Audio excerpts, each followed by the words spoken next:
Oke, halo guys, welcome back to Korea Ramit bersama orang Korea yang medok.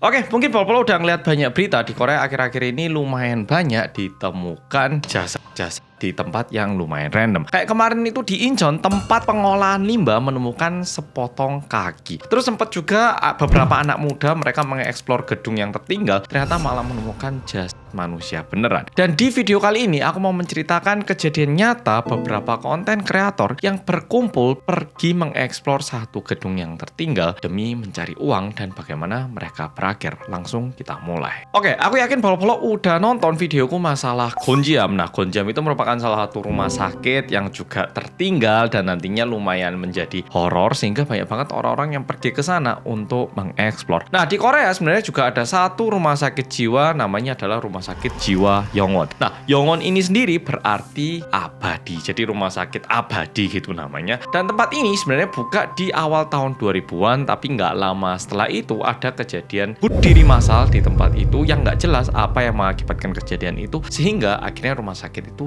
ditutup. Tapi masalahnya kejadian kali ini agak susah untuk dicari tahu ataupun diinvestigasi oleh polisi karena seperti yang udah aku bilang tadi, orang-orang yang ada di situ, mau pasien, mau dokter dan juga mau staf-staf yang ada di situ, semuanya mengakhiri hidup mereka sendiri sehingga polisi juga kebingungan dalam memecahkan kasus kali ini apa yang membuat orang-orang bunuh diri di tempat itu. Tapi satu hal yang polisi tahu adalah siapa ketua ataupun kepala rumah sakit itu. Rumah sakit ini tadi kan aku udah bilang namanya adalah Rumah Sakit Yongwon dan yang punya ini bernama Jong Kyung-won. Jadi sebenarnya berasal dari nama pemiliknya Jong Kyung-won. Nah, wonnya ini dibawa ke rumah sakit tapi biar abadi ditambahkan kata Yong di depannya, Yongwon Hospital. Dan ini merupakan rumah sakit jiwa. Jadi bukan rumah sakit kanker, rumah sakit ortopedi. Jadi memang tempatnya itu agak terkesan lebih horor juga karena ini merupakan rumah sakit jiwa. Memang ada juga beberapa orang-orang yang bilang mungkin ini sebenarnya bukan bunuh diri, melainkan ada beberapa pasien-pasien yang mungkin nggak tahu apa yang terjadi dan mereka memutuskan untuk membunuh sesama gitu. Nah, tapi kasus kali ini dipandang lebih serius lagi karena yang melakukan aksi bunuh diri itu bukan cuma pasien, kepala rumah sakit dan juga staf, tapi bahkan keluarga dari pasien juga ikutan melakukan bunuh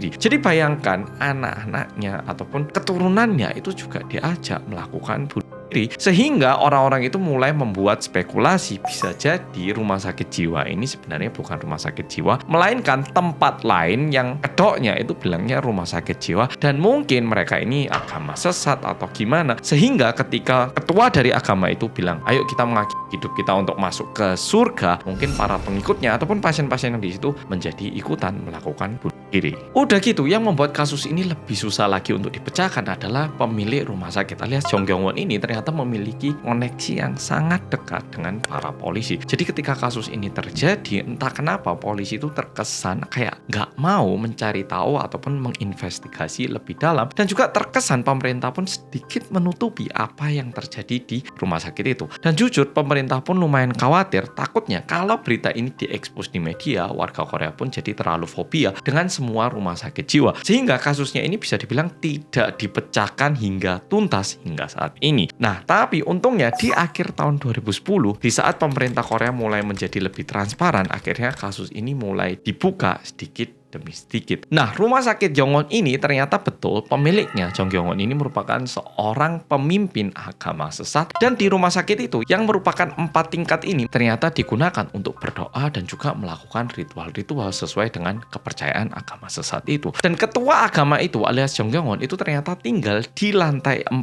tepatnya di kamar 402. Dan diakibatkan berita ini akhirnya beberapa live streamer ataupun konten kreator di Korea berusaha untuk coba masuk ataupun membuka pintu kamar 402. Jujur aku nggak pernah ke sana, jadi aku nggak tahu gimana tepatnya. Tapi katanya setiap kali orang ke sana dan berusaha membuka pintu 402 ini, itu biasanya tidak berakhir dengan baik. Kalau misalnya live streamer tiba-tiba internet terpotong lah, ataupun katanya kalau orang yang ke sana itu nggak pulang lah. Jadi tempat ini banyak rumornya, tapi nggak ada yang tahu bagaimana jelasnya. Dan sebenarnya rumah sakit Yongwon ini menjadi salah satu tempat yang bisa dibilang lumayan viral di Korea karena di akhir tahun 2010 sebenarnya rumah sakit Gonjiam itu kan udah dileburkan, udah nggak ada itu. Tapi ternyata muncul lagi rumah sakit lain yang ada berita horornya. Nah, sehingga mulai dari saat itu warga-warga Korea itu mulai lebih khawatir sama rumah sakit yang terbengkalai. Nah, masalahnya kalau rumah sakit lain yang terbengkalai mungkin kalau misalnya nggak ada berita nggak terlalu khawatir. Tapi rumah sakit ini telah ditemukan lumayan banyak orang-orang yang meninggal Udah gitu, diakibatkan berita yang muncul di akhir tahun 2010, orang-orang jadi tahu kalau ternyata kepala rumah sakit ini juga ternyata merupakan kepala pemimpin agama sesat yang menggunakan tempat ini untuk ritual dan juga doa-doa ke agama yang mereka percaya. Dan lagi-lagi yang menarik, Polo kan ngerti tuh zaman sekarang itu mau TikToker, mau YouTuber, mau konten kreator, semuanya kan bener-bener tergila-gila untuk mencari viewer ya toh. Sehingga ada beberapa konten kreator yang memutuskan untuk melakukan live streaming masuk ke rumah sakit Yongwon ini.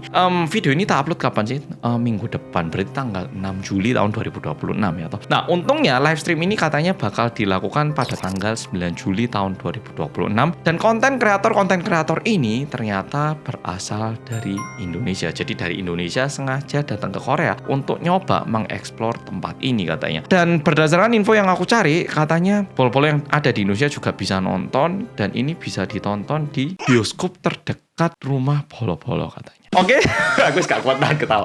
Oke, jadi sebenarnya cerita yang barusan aku sampaikan itu paling gak merupakan storyline dari film pertamaku, yaitu 402 Rumah Sakit Angker Korea. Buat pol-pol yang dulu suka banget sama film Gonjiam Haunted Asylum, ini merupakan remake dari film itu. Tapi tak jamin ini merupakan salah satu film yang gak kalah menarik dan aku gak bisa bilang apa perbedaannya, tapi wajib ditonton. Dan aku yakin pasti ada pol-pol yang mikir, paling ya apik Gonjiam mas. Betul, Gonjiam itu kan memang film aslinya dan bagus. Tapi ini yang bisa aku sampaikan. Besok karena ini tanggal 1, tanggal 2 Juli tahun 2026, aku bareng kes-kes lain kita bakal ke Bucheon, Korea. Karena film 402 Rumah Sakit Angker Korea ternyata masuk nominasi BIFAN, Bucheon International Fantastic Film. Jadi bayangkan film Indonesia masuk ke nominasi di Bucheon, dan Bucheon ini juga merupakan acara perfilman yang berkelas. Jadi jujur karena ini film pertama aku ngerasa ini emangnya biasa tak kayak gini. Terus aku tanya aktor-aktor lain, aktris lain, banyak dari mereka yang bilang aku udah beberapa tahun ini pertama kalinya masuk nominasi kayak gini. Jadi aku pun kaget karena ini film pertama aku nggak nyangka film ini bakal mendapatkan review yang sebagus ini, bahkan masuk nominasi di Korea. Jadi buat polo-polo yang tertarik sama cerita ini, polo-polo nggak usah khawatir karena mulai tanggal 9 Juli tahun 2026 film ini bakal bisa ditonton di Indonesia. Jadi please cek bioskop terdekat polo-polo dan sampai jumpa di situ bersama aku. Tapi di situ bukan aku bernama Theo di situ. Sampai ketemu di film bersama Theo. Makasih udah nonton film kali ini dan sampai jumpa di bioskop terdekat polo-polo. Oke polo-polo.